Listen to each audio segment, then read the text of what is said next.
Hi guys and welcome to Logique, and you're probably wondering if I have gone completely mad.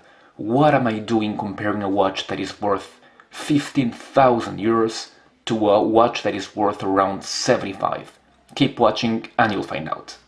And just to be precise, the retail price of the Rolex is 9,100 euros as of the beginning of 2021.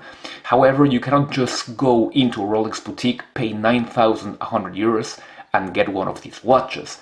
You have to get into a long wait list, and you might get it years afterwards if you are ever that lucky.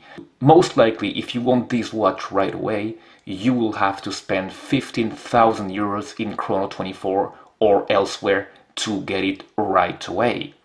This one, however, you can surf any day on AliExpress, pay 75 euros at most, and get these in 2 to 3 weeks. But let's get back to that first question. Why am I comparing these watches? I know I might get a lot of backlash here, but because they are somehow comparable. Think about it this way. If you were to show these two watches to a non-watch person and tell them that this one is worth 200 times more than this one, their jaws would drop to the floor.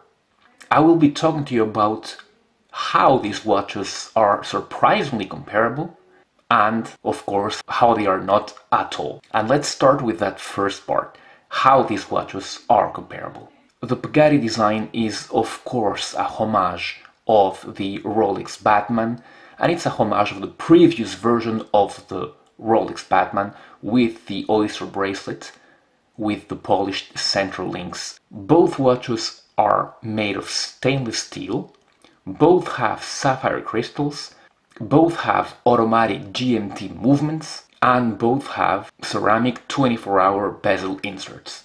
So again, to a non-watch person, these watches are awfully similar. Let's talk about dimensions, and let's start with the GMT2. The diameter is of course 40 millimeters. The thickness is a very slim 12 millimeter. The lug-to-lug is 47.8 millimeters. The lug width is 20 millimeters, and the bracelet tapers to 15.5 millimeters and back to 18 at the clasp. The weight of this timepiece is 145 grams. As for the Pagani design, the diameter is 40 millimeters, the thickness is 13.5 millimeters, so 1.5 millimeters thicker than the Rolex, and you do feel that. The lug-to-lug is smaller than the Rolex at 47 millimeters, so almost 1 millimeter smaller. The lug width is 20 millimeters, and the bracelet tapers to 15.5. The weight of this timepiece is 135 grams, but somehow it feels heavier than the Rolex, and I believe it's because of that extra chunk. And here's how these two timepieces wear. You can see that the Rolex wears significantly thinner, and it hugs my wrist better. I believe because of the slimmer design and because of the lack of protruding end links. And it is of course upon closer inspection that you can see the difference, the huge gap in quality between these two. Take a look at that ceramic bezel insert. The Rolex uses what it calls Cerachrome, another fancy name of Rolexes for talking about plain ceramic, but the numerals are actually plated with platinum. And as you can see in the macros, they are really carved deeply into the ceramic. If we see the Pagani's design bezel insert, even though it has the same black and blue coloring, and even though the numbers appear very similar, on closer inspection you can see that the numbers are far from being as carved as on the Rolex. And I'm ready to bet you $1,000 that they are not inlaid in platinum. Let's continue to move inwards, and on Rolex the rehaut is branded Rolex all over, and you've got that famous crown at 12. On the Pagani design, the rehaut It's just brushed and sterile. And quite impressively, the dials are pretty comparable, being deep black and very reflective. If we move closer onto the lettering of the dials, well, Rolex is of course pretty much impeccably done, and the Pagani is not too bad. When you look at this Pagani, remember the price point, guys. Let's go into the hands, and here I believe is where you can see the difference in the workmanship of these timepieces. While the Rolex hands are beautifully made, beautifully polished, and on macro you can see hardly any outside particles and any defects, the Pagani Design hands, even from afar, look very rough, lacking polish in all senses of the word. If you notice, the second hand is even different, with Rolex having its typical double lollipop hand and Pagani Design having replaced the counterweight lollipop with a broadened tip. Now the indices. And with the indices we keep on seeing a lot of difference. Like with the hands, the workmanship is just pretty much perfect with Rolex, and the metal surrounding the luminous material is white gold. That is where part of your 15,000 were shed. If you go into the Pagani Design, well, the indices are just stainless steel. They're pretty well polished, but looking at macro you can see some pretty big defects there. Let's talk about the crystals. Both are flat sapphires, but the Rolex has no kind of anti-reflective treatment. I am not sure that the Pagani Design has any, but in any case, under direct sunlight, it looks a tad less reflective than the Rolex. This is pretty strange because the Rolex only has anti-reflective on the Cyclops, and you can see that it works wonderfully. So again, I wonder why Rolex do not apply this beautiful treatment on the whole of the crystal. And yes, let's talk about those Cyclopses, or Cyclope. Let's talk about those Cyclopses. Of course, with Rolex, the Cyclops is perfectly aligned, giving a 2.5 magnification. With Pagani Design, the Cyclops is pretty well aligned, but I do not believe that magnification is as clear or as good.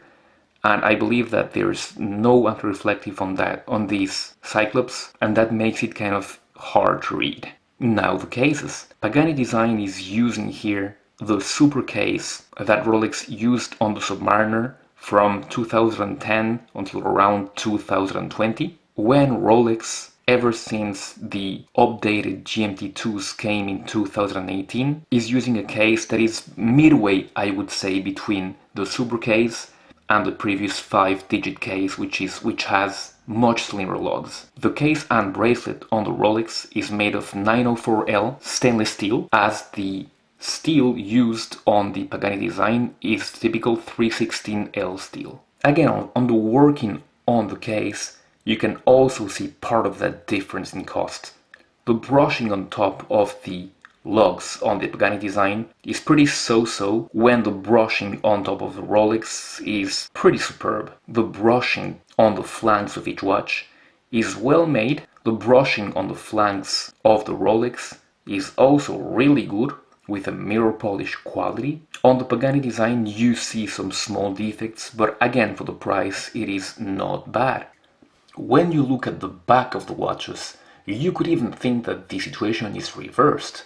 The Rolex, with its sterile back, is completely unimpressive, but the Pagani Design, with its transparent caseback, shows a movement that from afar looks really decorated and pretty nice. Now the bracelets.